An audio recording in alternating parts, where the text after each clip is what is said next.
મેદડાનગરમાં વિવિધ મંદિરોમાં આસ્થા અને શ્રદ્ધાભેર હનુમાન જન્મોત્સવ ઉજવાયો હતો। પૂજા અર્ચના, દર્શન, ચાલીસા તેમજ સુંદરકાંડમાં આરતી, સમૂહ ભોજન, પ્રસાદી સહિતના કાર્યક્રમો યોજાયા હતા। મેંદડા પંથકમાં ઠેર ઠેર ભાવભેર હનુમાન જન્મોત્સવની ભક્તિભાવપૂર્વક ઉજવણી કરાઈ હતી। હનુમાન જન્મોત્સવ પ્રસંગે પાદર ચોકમાં આવેલા હનુમાનજી મંદિરે હિન્દુ ધાર્મિક ઉત્સવ સમિતિ દ્વારા વર્ષોથી આ ધર્મોત્સવ ઉજવવામાં આવે છે।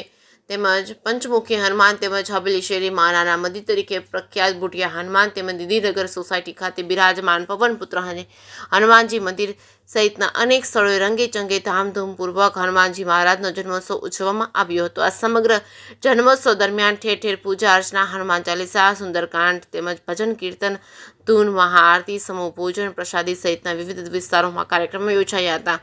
ધાર્મિક ઉત્સવ દરમિયાન નગરમાં હનુમાન દાદાના જન્મોત્સવના રંગે રંગાયું હતું, ત્યારે તમામ મંદિરોમાં વિશાળ સંખ્યામાં ભાવિકો જોડાયા હતા।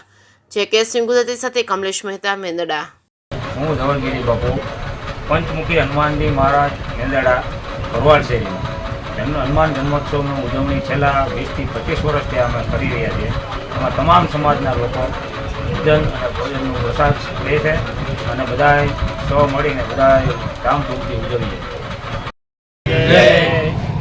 આજ રોજ મેંદરડા નગરમાં પવનપુત્ર હનુમાનજી મહારાજની જન્મ જયંતિ નિમિત્તે હિન્દુ ધાર્મિક ઉત્સવ સમિતિ દ્વારા ખૂબ ભવ્ય આયોજન કરવામાં આવ્યું। આશરે 2500 લોકોનો ભોજન પ્રસાદ પ્રવત્રે થવાનો છે। હિન્દુ સમાજના તમામ જ્ઞાતિ જાતિના લોકો ઉપસ્થિત થઈ એકી સાથે એક જ સમિયાણાની અંદર પ્રસાદ લઈ રહ્યા છે। હનુમાનજી મહારાજ એટલે હિન્દુ રાષ્ટ્રના કલ્યાણકારી દેવ, હિન્દુ સમાજના સંગઠનનો આધાર એટલે હનુમાનજી મહારાજની જે આપણી આજની જન્મજયંતિ છે એમાંથી હિન્દુ સમાજ ખૂબ શીખ મેળવે, હિન્દુ સમાજ સંગઠિત થાય એવી પ્રેરણા સાથે ધાર્મિક સમિતિએ ખૂબ મોટું આયોજન કર્યું છે। ધન્યવાદ। જય જય શ્રી રામ।